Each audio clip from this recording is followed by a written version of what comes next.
Narito na naman ang mainit na balita mula sa mundo ng politika. Nag-imbala ang mga netizen sa mga revelasyong ibinahagi umano ni Sandro Marcos, anak ni President Kuting ng Norte Jr. Sa isang viral na video na mabilis na kumalat sa social media, tila may mga binanggit si Sandro na nagpapahiwatig ng tensyon sa pagitan ng kanyang ama at ni Vice Presidente Inday Sara Duterte. Uminit lalo ang usapan ng may ilang netizens ang nagpalutang ng espekulasyon. Planano nga pa ang pagpapatalsik kay VP Sara. Sa video na umabot na sa libu-libong views, narinig si Sandro na nagsasalita ukol sa internal disagreements sa loob ng administrasyon, bagamat hindi malinaw kung sino ang kanyang tinutukoy. Gayunpaman, ilang netizens ang nagsabing tila patama ito sa kasalukuyang Vice Presidente. May ilan pang nagsabi na may planong i-isolate si VP Sara sa mga pangunahing proyekto ng pamahalaan. Hindi rin nakaligtas sa mata ng publiko ang tila pag-iwas ni President Kuting sa ilang aktibidad kasama si Duterte nitong mga nakaraang linggo. Ayon sa ilang political analyst, matagal nang may tensyon sa pagitan ng dalawang kampo, lalo na't may mga usapin ng paghahanda para sa 2028 elections. May posibilidad daw na nag-uumpisa ng umatras ang Marcos camp sa dati nilang alyansa sa mga Duterte. Hanggang ngayon, wala pang opisyal na pahayag mula sa Malacanang o kay Sandro Marcos kaugnay sa isyong ito. Tahimik din ang kampo ni Vice Presidente Sara Duterte. Samantala, patuloy na binabantayan ng taong bayan ng bawat galaw ng mga lider ng bansa habang unti-unting lumilinaw ang tila pagkakabiyak sa loob mismo ng administrasyon. At yan nga ang mga balitang ating pagkakatutukan, at kung bago ka pa lamang sa aking channel ay huwag kakalimutang mag-like, share and subscribe para updated ka sa aming mga bagong balita dito sa Tatak Pinas.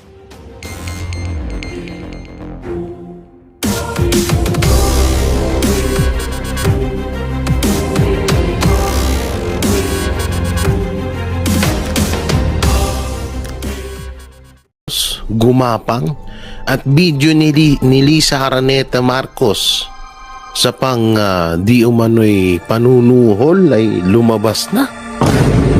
Sa sobrang buwisit ng isang angkor ay bigla niyang binisto ang baho ng Malacanang.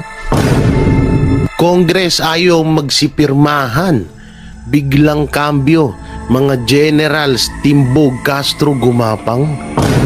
So yun po mga banateros, mga kabiyaya, isang mabiyayang araw po sa ating lahat at welcome back to my YouTube channel. Jay Guevara TV nga po pala, isa sa mga banateros brothers. Ang tindi na naman ng pag-uusapan natin. Narito po kayo sa isang payag na kung saan lahat ng mga kabulastugan ng ating gobyerno ay malalaman nyo dito sa ating video. Ang corny. Sorry. Ang corny, sorry. Grabe itong pag-uusapan natin, no? Halaka, Sandro Marcos, gumapang na. Huli sa leakage video ginawa ni Lisa Cumambio na si PBBM Matamba. At eto, no? Matapos palabasing fellowship ang nangyari sa palasyo. Isang angkor may binulgar. At ito yung dito ako natatawa sa bidyong to, no, na pagkatapos nilang imbitahan si PRRD or si dating Pangulong Rodrigo Roa Duterte sa Congress at sa Senado at matapos silang butatain at ipahiya nito at pagmukaing mga tanga, ay parang umurong na po ang mga yagballs ng Congress. At ang malupit pa rito ay ayaw magsipirmahan ng mga congressman. Bakit ayaw niyong pumirma? Yan ang pag-uusapan natin ngayon mga banateros. At syempre, bago natin ito simulan, don't forget to like, share, comment, and subscribe sa ating YouTube channel. Pakipindot na lang din po yung bell button para lagi kayong updated sa ating mga video araw-araw. Wala lang, hyper lang ako. Bakit ba? Kahit may sakit ako, hyper ako. Inisipon ako, namamaga pa yung opera ko, hyper pa rin. Ako lang ata yung nagkakasakit na hindi mo halatang may sakit. Hindi, alam niyo, kapag nagkakasakit ako, pag pinakamalalang sakit ko, pag nakita mo na akong hindi ako tumatayo ng higaan, sobrang lala ng nararamdaman ko nun. Mas masakit pa sa broken hearted broken hearted din. Pare-parehas kami niyan mga malalamig yung Pasko. Yan, Labanat Bay, ako, sila. Bagay, lahat naman halos ng Banateros. Si Master Judea lang atang hindi malamig ang Pasko. Pero lahat kami mga malalamig ang Pasko namin.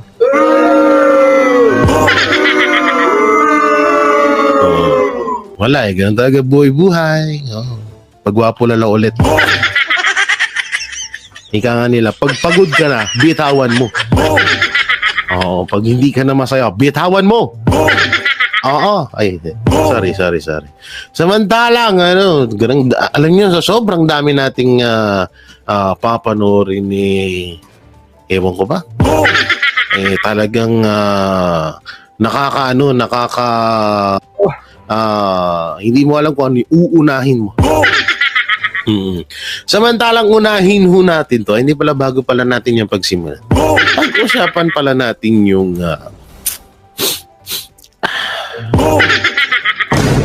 ayop yung sipon ko na uudlot yung utak ko napapapreno yung utak ko Pag-usapan pala natin kasi etong mga tulpo kasi, hindi naman lahat ng tulpo Hindi naman lahat.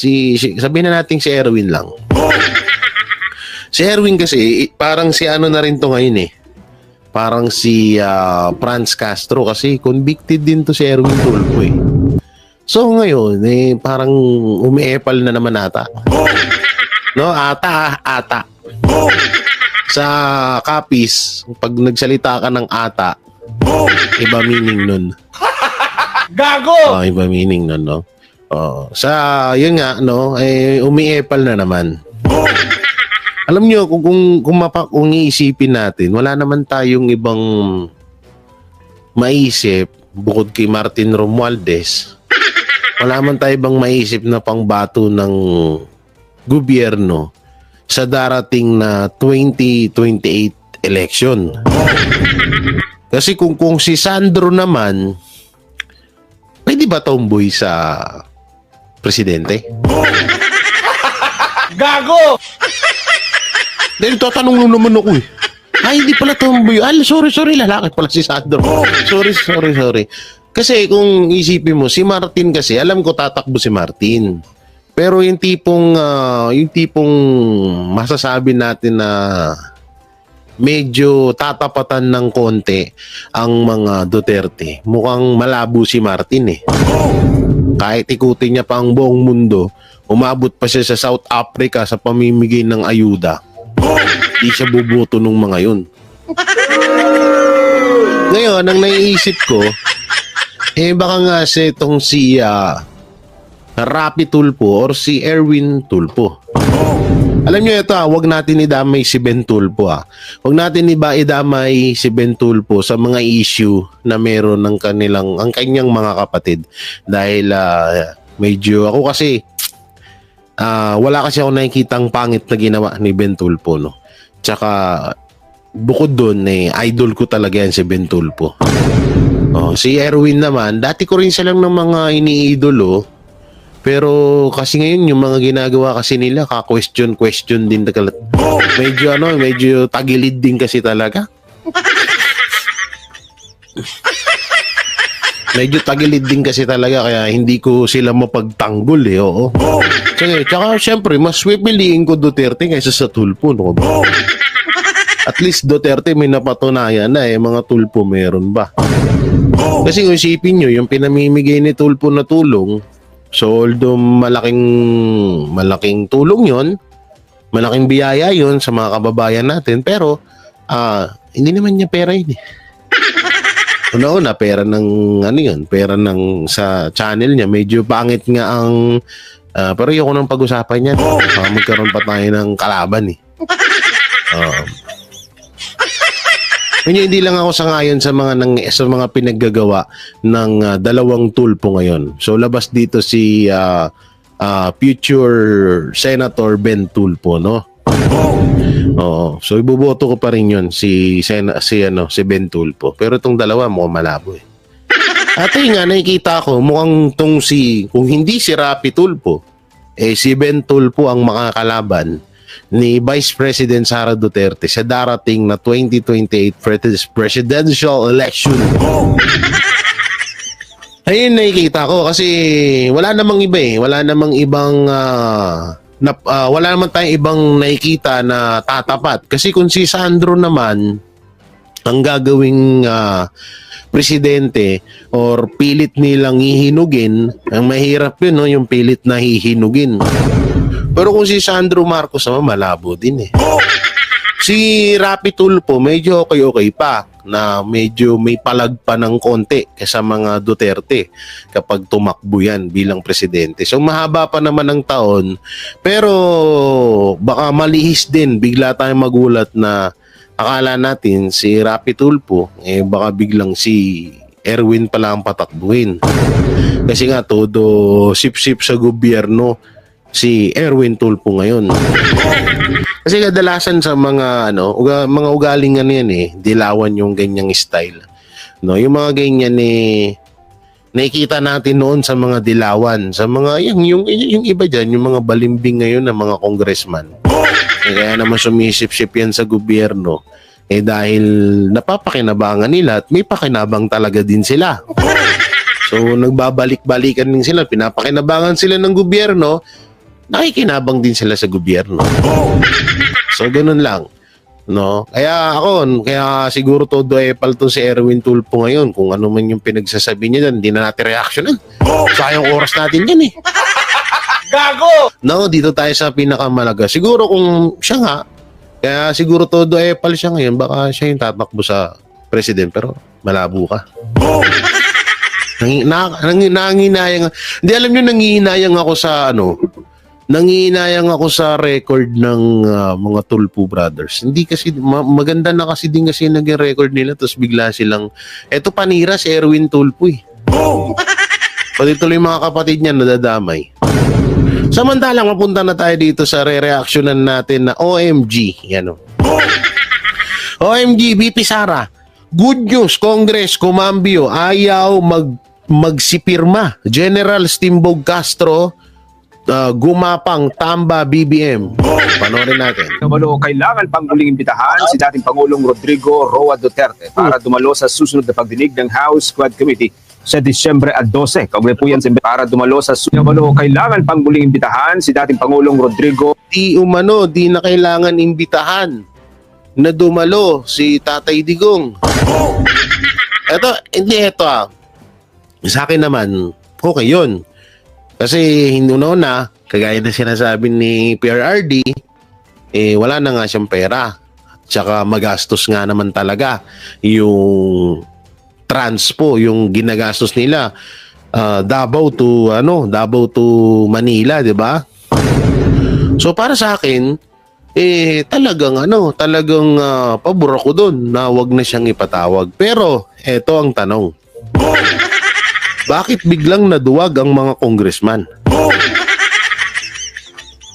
Dahil ba hindi kayo pinaporma ni PRRD? Dahil ba hindi kayo nakaporma kay PRRD? O dahil napagtanto nyo na nagmumukha kayong tanga pag kaharap nyo na si dating Pangulong Rodrigo Roa Duterte? Please answer my question. Sorry. Diba? Ngayon, natauhan na kayo, no? Buti nga sa inyo. Roa Duterte para dumalo sa susunod na pagdinig ng House Quad Committee sa Disyembre 12. Kaugnay po yan sa investigasyon sa mga extrajudicial killing sa kampanya kontra illegal na droga ng nakalipas na administrasyon. Ito ang inihayag ni House Quad Committee Overall Chairman Surigao del Norte 2nd District Representative. Ako katakot lang dito. Baka panibagong drama na naman to. O baka ubos na ang pera ng taong bayan, kaya ayaw nyo nang gawing panakipbutas ang mga Duterte. Yun yung nakikita ko. Baka kasi isipin nyo maigi nakakagulat yung desisyon to. Diba? O, sinabi pa ng ni Dan Fernandez na meron pa siyang 20,000 question kay PRRD. So ngayon hindi na ipapatawag. So ako, pabor naman ako doon. Ulitin ko, pabor ako doon. Na wag nang ipatawag dahil nasagot naman na lahat ni PRRD yung mga katanungan.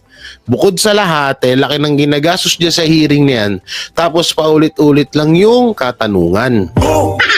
No? Ayun yung pinaka malupit doon. So sa akin, ayoko na rin talaga na makita pa si PRRD doon sa hearing niya kasi naaawa din ako doon, no? Nakakaawa din ako kay Tatay Digong. Siyempre, may edad na yun. Tapos yung gastos pa, 'di ba? Oh, buti sana kung yung pinagmamayabang ng mga congressman na babayaran nila yung transpo ni PRRD kung ang tanong hindi naman tatanggapin ni PRRD yun. Dahil alam naman ni PRRD yung gagastusin galing sa pera ng taong bayan. Ay hindi mahilig ang ayaw ng mga Duterte ng ganun. So sa akin, okay ako. Pero baka may panibagong strategy na naman na naisip ang mga government.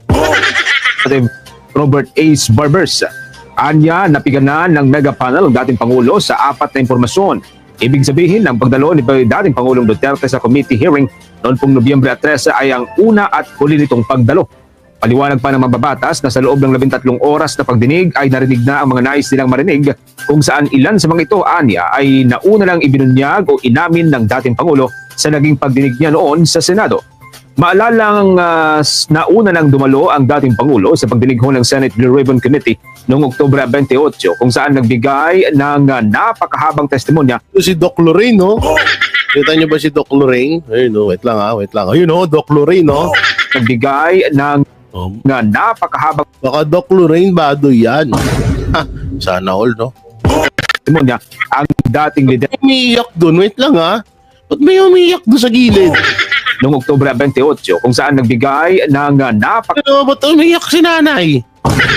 Ito ba yung mga kamag-anakan ng mga adik na namatay? O naiyak si nanay dahil nakita niya si PRRD? I don't know. Umiiyak si nanay, naka-green ay, sabi niya, puta, naiyak ako, nasa harap ako ng sa harap ako ng camera. Oo, malamang tututukan yan si PRRD. Yak ako para totoo yung drama ko. Si nanay. habang Umiyak si nanay. Kawawa naman. testimonya ang dating leader Kaya, sorry.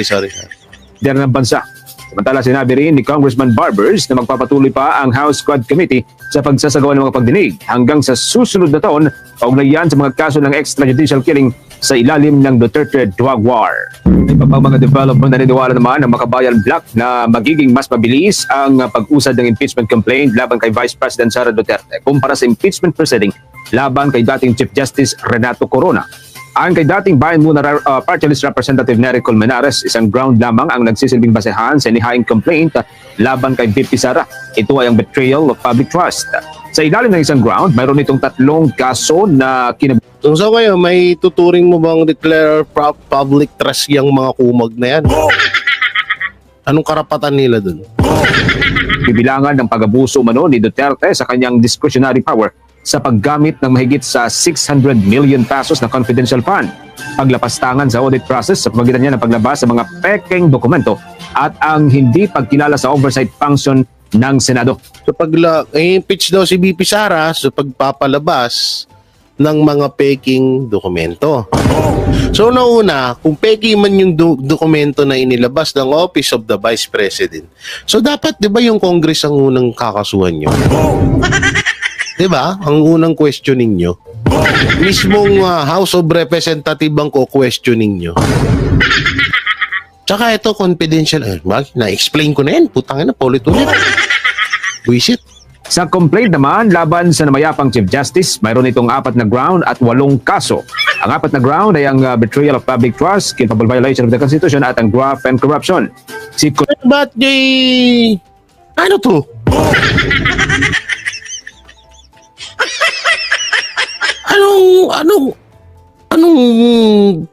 Ano rito kay Chief Justice?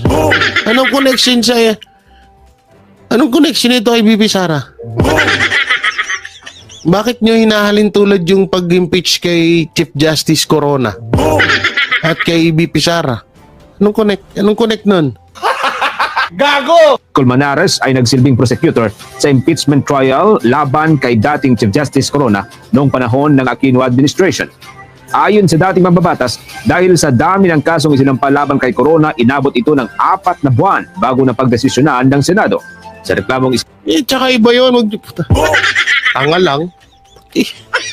Bakit may salitang impeachment, kailangan idugtong na lahat. Bobo. Ay. Muna akong panoorin to. Ay, blood ako eh. Tanga eh. Eto, matapos palabasing fellowship ang nangyari sa palasyo, Ted Filon may binulgar. Ano kaya to, paring Ted? Paring Ted, pasok! Pagkaroon ng mga mambabatas, veteran newscaster Ted Filon isiniwalat ang di umano'y planong demolition job laban kay Vice President Sara Duterte.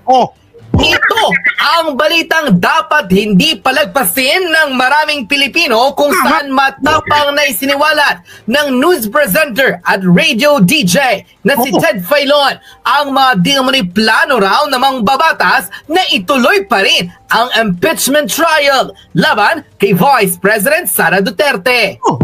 Ito ang breaking news ngayong araw kung saan umani na ng samot-saring reaksyon matapos isiwalat ni Ted Filon na tila mukhang hindi fellowship ang nangyayari sa loob ng palasyo lalo't may nakapagtimbre raw at di umanay may nakakaalam kung ano ang kanilang pinag-usapan laban kay VP Sara. Kahit naman ipa-impeach din na yun. Alam nyo, eto para sa akin, ipa-impeach nyo.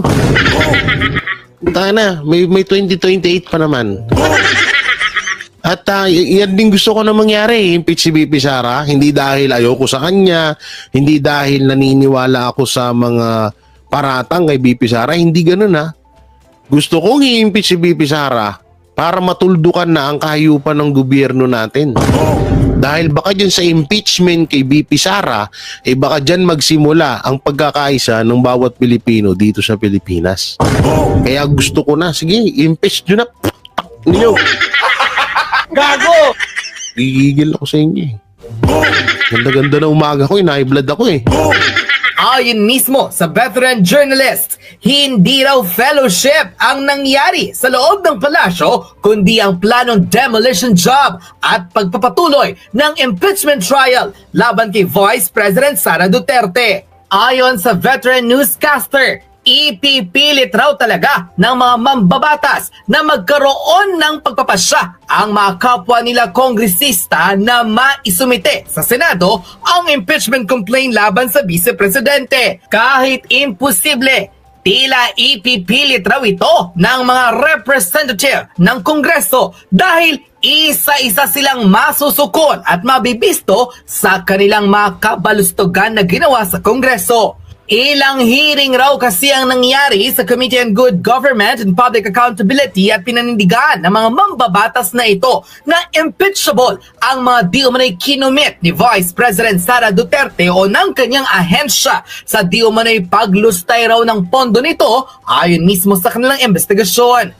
Ngunit nang lumabas ang unqualified report mula mismo sa Commission on Audit, mukhang magigipit ang mga mambabatas dahil pinatunayan mismo ng COA na walang mali sa ginawa ni VP Sara sa ahensyang kanyang kinabibilangan. Hindi, mas paniwalaan nyo ang House of Representatives. Mas paniwalaan nyo yun kaysa sa COA. Mas may alam ang House of Representatives ang mga congressman kaysa sa COA. Hindi, totoo. Huwag nyo nang paniwalaan ng COA. Paniwalaan nyo yung House of Representatives. Kasi ultimo nga, tingnan mo, di ba? Convicted, NPA, pinakontempt ang attorney. Saan nakakita nun? Isang attitude na matandang lalaki. Mahilig magpa-contempt. Tsaka Tsaka sinabi na ng COA na wala nga silang nakikitang dahilan or dahilan para i-impeach si VP Sara. So bakit ayaw paniwalaan ng Congress yun? Sa madaling salita, mas alam ng nakikita ng Congress, no, nakikita ng House of Representatives na di hamak na mas kapani-paniwala sila sa COA.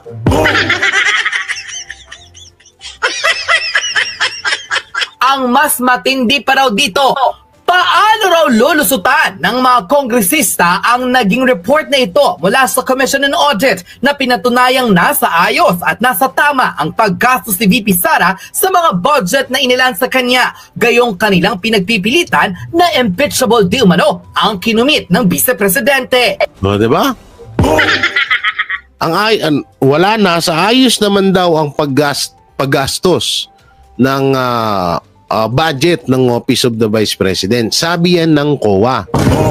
So bakit ayaw paniwalaan ng COA? COA tuloy ng House of Representatives. So sa madaling salita, walang pakialam ang House of Representatives sa COA dahil lang tingin nila mas mataas sila dun. Ganun ba yon?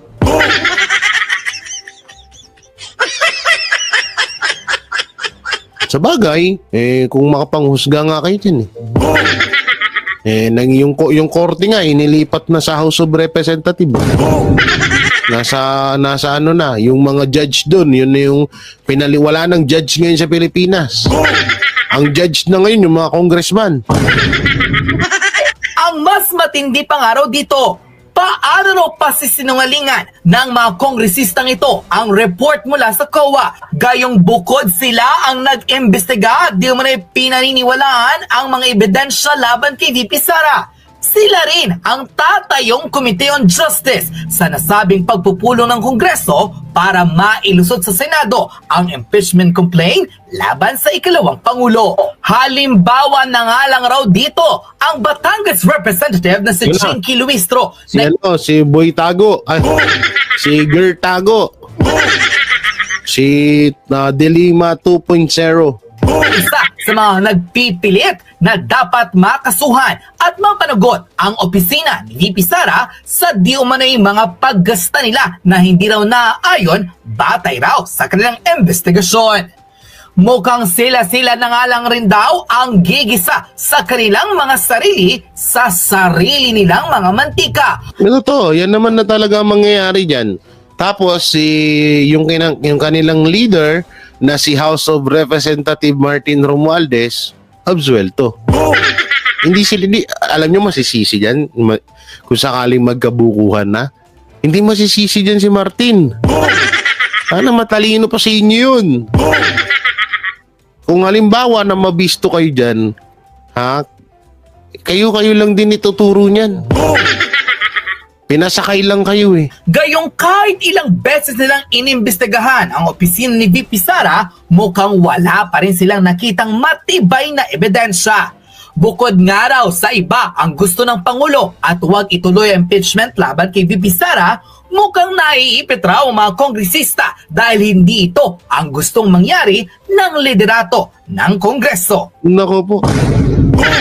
Yari kayo dyan. Oo. Ginawa kayong palaman. Si Marcos yung kabilang tinapay. Si Romualdez yung kabilang tinapay. Yung palaman ay yung mga congressman. Tsaka congresswoman na against sa mga Duterte. Ngayon, di ba? Dinikit. Nasa gitna sila. Pipi sila dun sa nag-uumpugan na dalawang tinapay.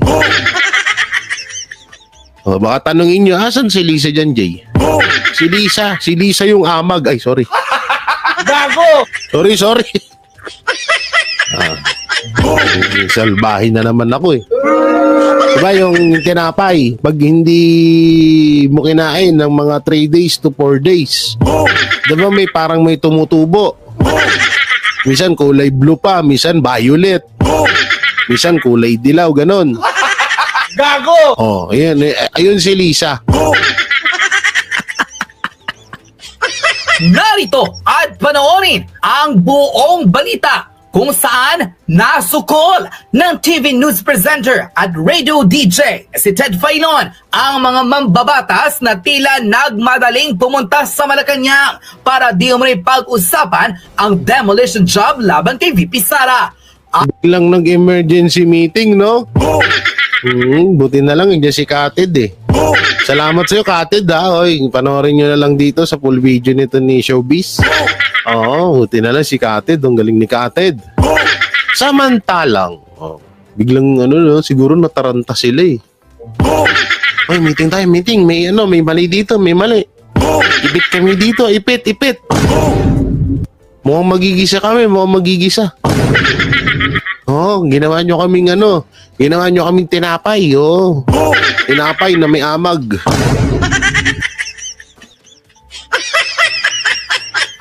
Samantalang mapunta na tayo dito sa paboritong anak na si Sandro Marcos. Panoorin natin. Kailan nga lamang sa isang pahayag nagsalita na si Congressman Sandro Marcos ay sa tila pagkawatak-watak ng mga Duterte at Marcos. Ito na yata ang hinihintay ng lahat na may magsalita sa kung sino at ano ang dahilan sa tila pagpapasabong ng mga Duterte at Marcos. Nagbigay nga na makabuluhang pagpapaliwanag si Congressman Sandro Marcos dito. Sa ngayon kasi sa mga nangyayari, porket galit sila sa mga Duterte, naniniwala agad sila sa mga paninira dito. At yung iba naman na may galit sa mga Marcos, naniniwala din agad sa mga naninira dito. Kaya andun na ang paghati-hati. Hindi na nila naiisip kung sino ang matutuwa at ang magiging resulta sa mga nangyayari ngayon. Malapit na ang 2025 election. At alam naman natin ang pagnanais ng mga oposisyon o dilawan na makabalik sa gobyerno. Kaya gagawa sila ng paraan para muling makabalik sa pwesto. At ang lakas ng tandem ng Marcos at Duterte alam nating hahadlang kanilang kagustuhan. Kaya malabong makabalik ang mga dilawan. Kaya wala silang ibang gagawin di pag-awayin di umano ang dalawang malalakas na lider, Duterte at Marcos, at guluhin para humina ang depensa at muling makapasok ang oposisyon. Ito na, may narinig kasi ako eh. Hindi kaya. Sabi dito sa video, kaya yung dilawan daw pinagsasalpok ang Duterte at ang Marcos. Para daw mag-away-away at magkawatak-watak to. Alam nyo, kung halimbawa man, na totoo nga yun na parang sinusulsulan ng dilawan etong mga Marcos para awayin or tarantaduhin ng mga Duterte, baliw sila. Alam niyo kung bakit? Ba't nasabi kong baliw sila? Tangina, presidente ka eh. Tapos magpapauto ka? Ikaw ang presidente, magpapakontrol ka? Kung sakaling totoo man yun? Ha? Tanga ka. Ay, sorry. Gago. Diba? Napakasimple nun. No? Tsaka, ang simple lang. Dalawa lang, hinihiling ni BP Sara. Tatlo. Una, ituloy ni Marcos kung ano ang nasimulan ng mga Duterte na pinangako naman ni Marcos. Pangalawa, payagan si Inday Sara Duterte, si BP Sara Duterte na araw-araw na umuwi sa kanyang pamilya. Kasi nga may mga maliliit pang anak si BP Sara. Pangatlo, ay sorry, ano yun? Ano yung nakita ko? Ulitin ko ha. Pangalawa, ganon. Pangatlo, gato. Pangatlo, ay sorry. Buta na. Ayaw mano. Pangatlo ha, yan na. Pantay na sila, wala nang ganon. Pangatlo, ano ba yun?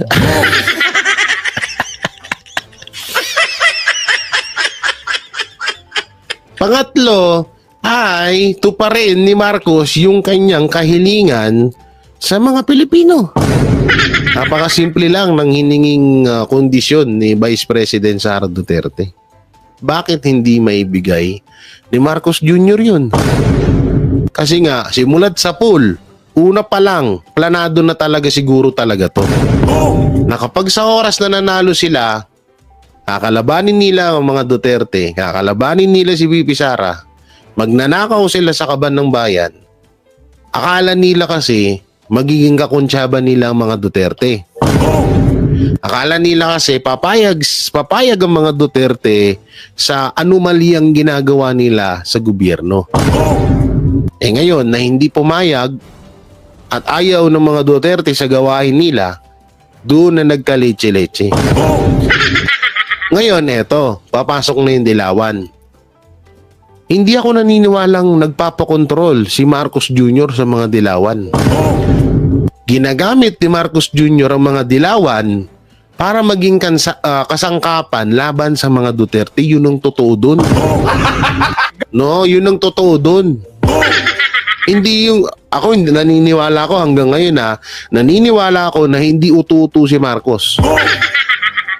Hindi ako naniniwala ako doon na hindi utu-utu si Marcos. Puppet lang siya. Ay, hindi. Ang pagkakaano ko dyan, ginagawang tauhan yan or paraphernalia. Ano ba bigkas nun? Paraphernalia. Ay, hindi na. O kasangkapan ng mga dilawan para kalabanin ang mga Duterte. Kasi kung Marcos lang, kung Romualdez lang, hindi nila kaya yan. O, tignan nyo, ito ang daming kalaban ng mga Duterte. Isa-isain ko na naman sa inyo. Ito na naman. Kinakabahan ako sa daliri ko. Baka iba yung lumabas eh. Una, kalaban ng mga Duterte, Marcos. No. Pangalawa, dilawan. No, ito na siya. Pangatlo, ay sorry. Lipat natin nga dito. Pangatlo ay mainstream media. 'Di ba? Pang-apat, Congress. Sa Senado, medyo 50-50 doon kasi kahit papano, nandun si Senator Bato de la Rosa, nandun si Senator Bongo, si Senator Robin.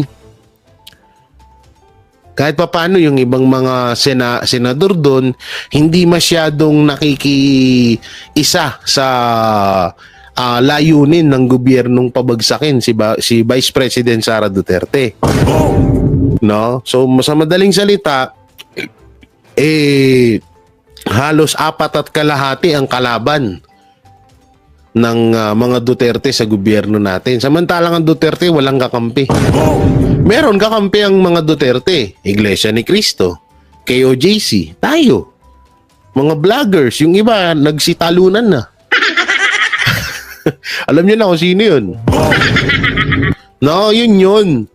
Kaya ako naniniwala ako na hindi nagpapakontrol si Marcos sa mga dilawan. Sa halip, baka si Marcos pa ang kumukontrol sa mga dilawan. So tuloy natin. Desisyon sa gobyerno matapos lumabas ang balitang ito ay hindi naman nakapagpigil ang taong bayan sa mundo ng social media na magbigay ng kanilang mga komento at hinaing sa usaping ito. At ayon pa sa kanila, grabe na talaga ang nangyayari ngayon sa gobyerno. Tahimik lang kaming mga Pilipino nagmamasid sa mga... Alam niyo si Masando Marcos, hindi rin natin may tuturing na alam niya rin yung mga Ito lang hindi natin may tuturing na alam niya lahat yung plano ng magulang niya. Or kung may pinaplano man, no? Maaaring, syempre, anak yan, balibaliktarin mo man ang mundo, kakampihan at kakampihan niya yung magulang niya. Kaya na sinasabi ko kay Senator Amy Marcos, di ba? Balibaliktarin mo mundo, kapatid mo pa rin yan. Kahit gaano kasama yan, kapatid mo pa rin yan. Katulad lang yan, katulad ni Sandro Marcos. Kung si Sandro nga ay nasa gitnaan lang, kahit anong gawin natin, balibaliktarin nyo man ang mundo, ganun pa rin ang magiging tingin ng tao dyan. Anak ka pa rin at kakampihan mo magulang mo kahit alam mong nasa mali na to. Kaya kung ano man yung sinabi ni Sandro, sumali ka na lang ulit sa The Voice. Ay, Gago! ano pala yun, no? Si Charis Pimpenko pala yun. Ito naman tong kayo, si Jake Cyrus pala yun. Hindi pala si Sandro yun eh. Oh, so tutuloy pa ba natin to? Oh, yun lang. Yun lang naman sinabi kanina ni Sandro, yung wag daw basta-basta maniwala sa mga chismis, gano'n. Ayun yung motibo niya. Sandro, sana sinasabi mo yan kay sa papa't mama mo. Ikaw ang papaniwala agad sa chismis. Sabi nga ng Brown Revival, maraming namamatay sa maling akala.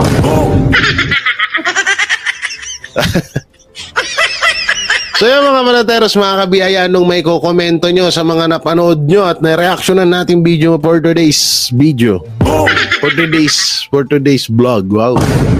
Okay, comment nyo lang po dyan sa baba. Siyempre, don't forget to like, share, comment, and subscribe sa ating YouTube channel. Pakipindot na lang din po yung bell button para lagi kayong updated sa ating mga video araw-araw. At mega live shoutout sa lahat ng mga OFW hero abroad na patuloy na sumusubaybay kay Jay Guevara, sa buong Banateros Brothers at sa SMNI. At yun sa mga mahal nating senior citizen at sa lahat ng sumusuporta sa amin ng Banateros and SMNI. Maraming salamat. Don't forget to like, share, comment, and subscribe sa ating YouTube channel. Pakidamay na rin po ang join button at super thanks. Napakalaking tulong po niyang ginagawa nyo para sa aming mga YouTube channel.